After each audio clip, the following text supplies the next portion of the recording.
Assalamualaikum warahmatullahi wabarakatuh. Saya Wulan Marlina Safitri dengan NPM 203507016 kelas C dari mata kuliah Pembangunan Politik Indonesia. Di sini saya akan sedikit menjelaskan dan mempresentasikan mengenai pembangunan politik pada masa B.J. Habibie di era reformasi. Sebelum ke penjelasannya, saya akan memperlihatkan sekilas biografi dari Bapak Setelah B.J. Habibie. mundurnya Soeharto dari jabatannya sebagai presiden pada tanggal 21 Maret 1998 menjadi awal dari lahirnya reformasi di Indonesia. Perkembangan pembangunan politik ketika itu ditandai dengan adanya pergantian presiden di Indonesia setelah Presiden Soeharto mengumumkan kemundurannya dari jabatan tersebut. Setelah kemunduran pemerintahan Presiden Soeharto, maka digantikannya oleh wakilnya, yaitu B.J. Habibie. Masa pemerintahan B.J. Habibie berlangsung selama 1 tahun, mulai dari tanggal 21 Mei hingga tanggal 20 Oktober 1999. Ada beberapa kebijakan pada masa pemerintahan B.J. Habibie di era reformasi, di antaranya pertama, pembentukan Kabinet Reformasi Pembangunan.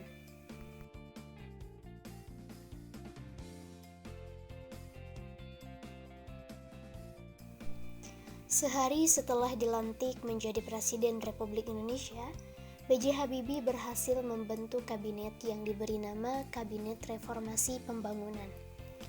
Kabinet Reformasi Pembangunan ini terdiri dari 36 menteri, yaitu 4 menteri negara dengan tugas sebagai menteri koordinator, 20 menteri negara yang dipimpin oleh departemen, dan 12 menteri negara yang memimpin tugas tertentu.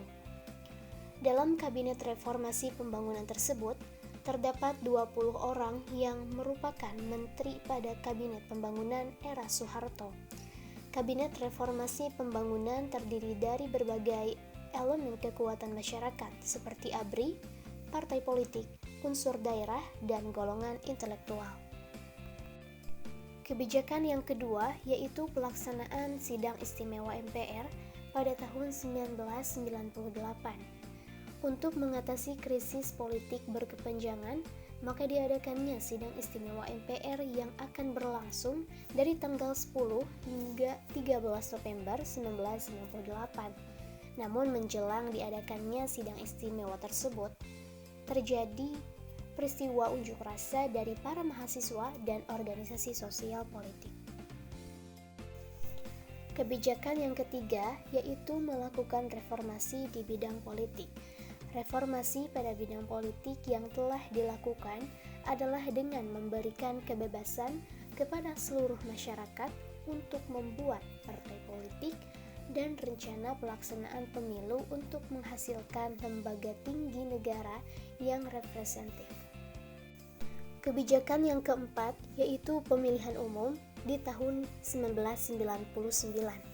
Pemilihan umum setelah reformasi merupakan pemilu yang pertama yang diadakan pada tanggal 7 Juni 1999.